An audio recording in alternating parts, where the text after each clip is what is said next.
that I stand before you today as the new chair of the COMESA market for Eastern and Southern Africa. I thank you for the trust you have placed in me and in the people of the Republic of Kenya to lead this great organization, one that remains a cornerstone of Africa's economic transformation and a model for continental integration under the Africa Union. Allow me to pay special tribute to my brother and friend, His Excellency President Evariste Ndayishimiye of the Republic of Burundi. Your Excellency, under your wise and steady leadership, COMESA has registered remarkable progress, and from all of us, we say thank you very much and congratulations, Mr. President. You have advanced our shared vision of integration and cooperation with diligence and dedication. For this, we owe you our collective appreciation and deep respect. Excellencies, I assume this responsibility under the inspiring theme, leveraging digitalization to deepen regional value chains for sustainable and inclusive growth.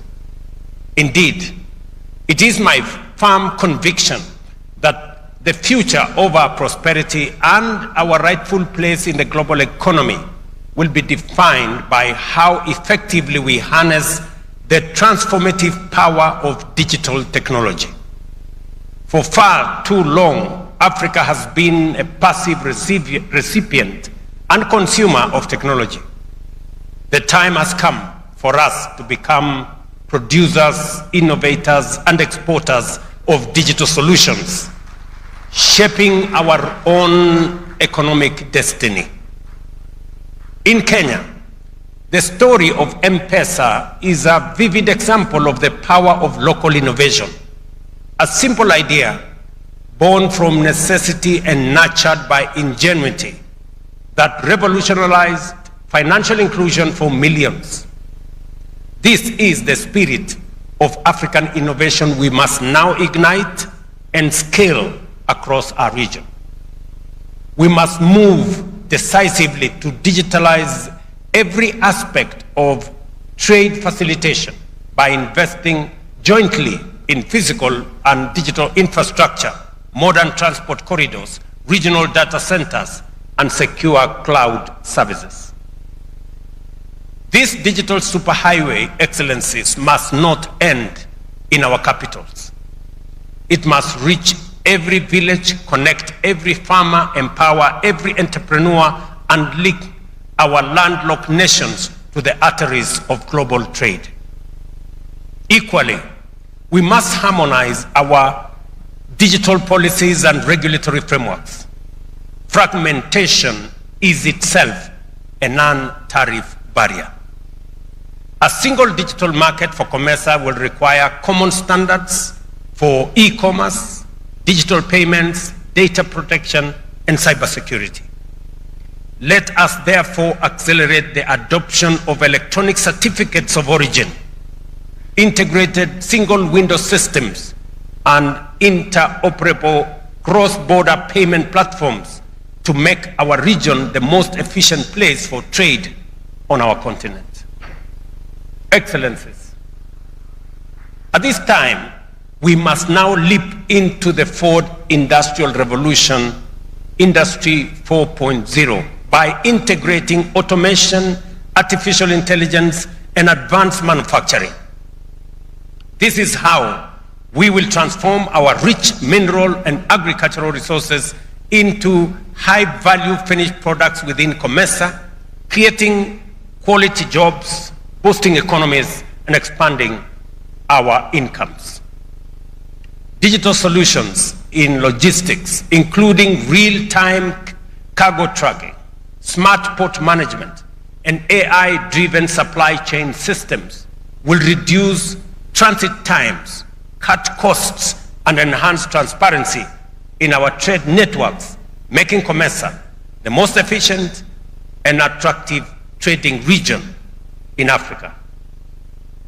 Ladies and gentlemen, the attainment of our development objectives hinges on access to equitable, affordable, and sustainable financing mechanisms that promote inclusive growth and long-term transformation, not cycles of debt and dependency. As I noted in my recent address to the United Nations, the global financial system remains trapped in the architecture of a bygone era. Institutions such as IMF and World Bank, conceived in the aftermath of the Second World War 80 years ago, continue to be dominated by wealthy nations, resulting in persistent inequities and limited voice for developing countries and poor nations.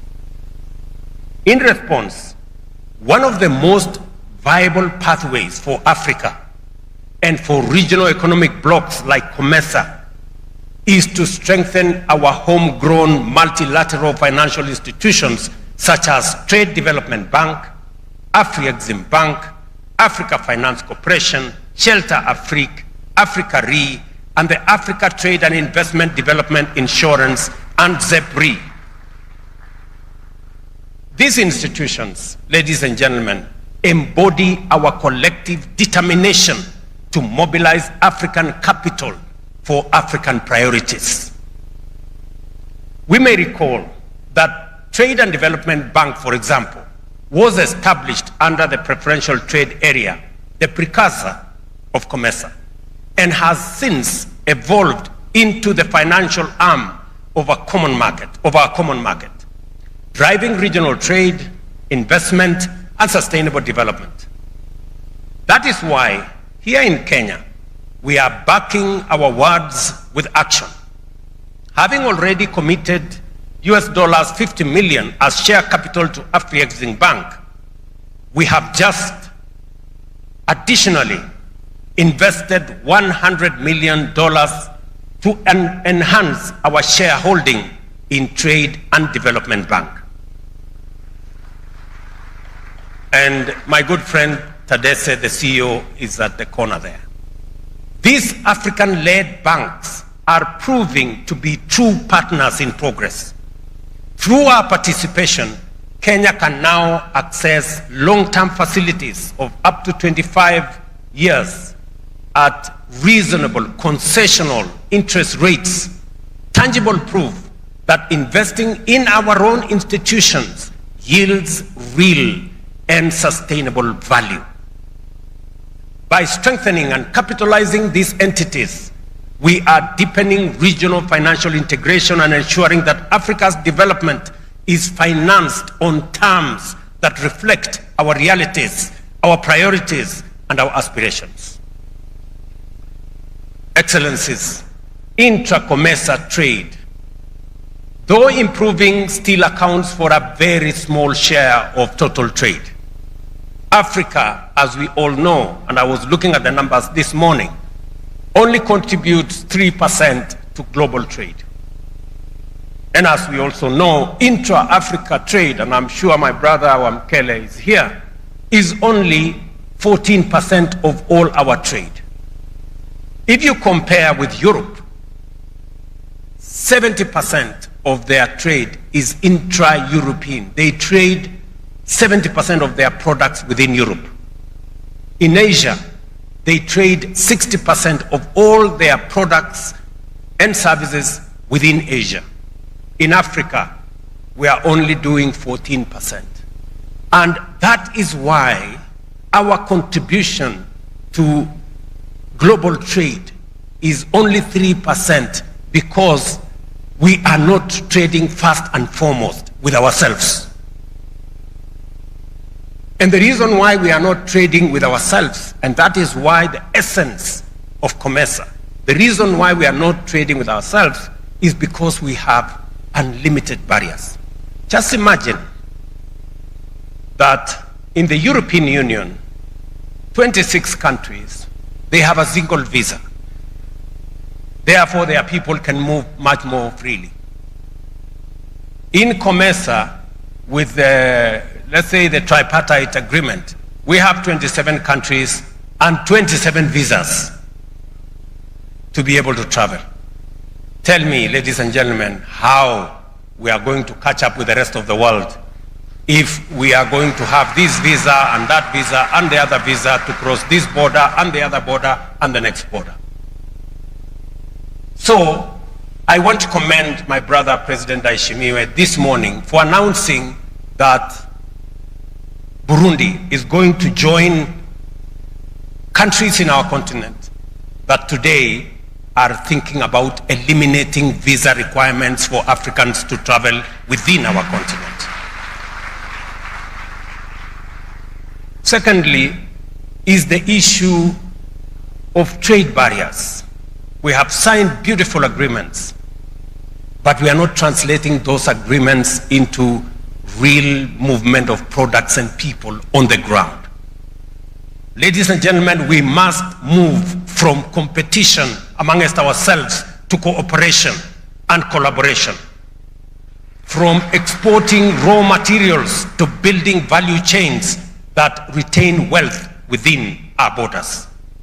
At the same time, the question of continental integration must go beyond trade agreements and shared markets. It must also embrace the free movement of people, goods, and services across our borders.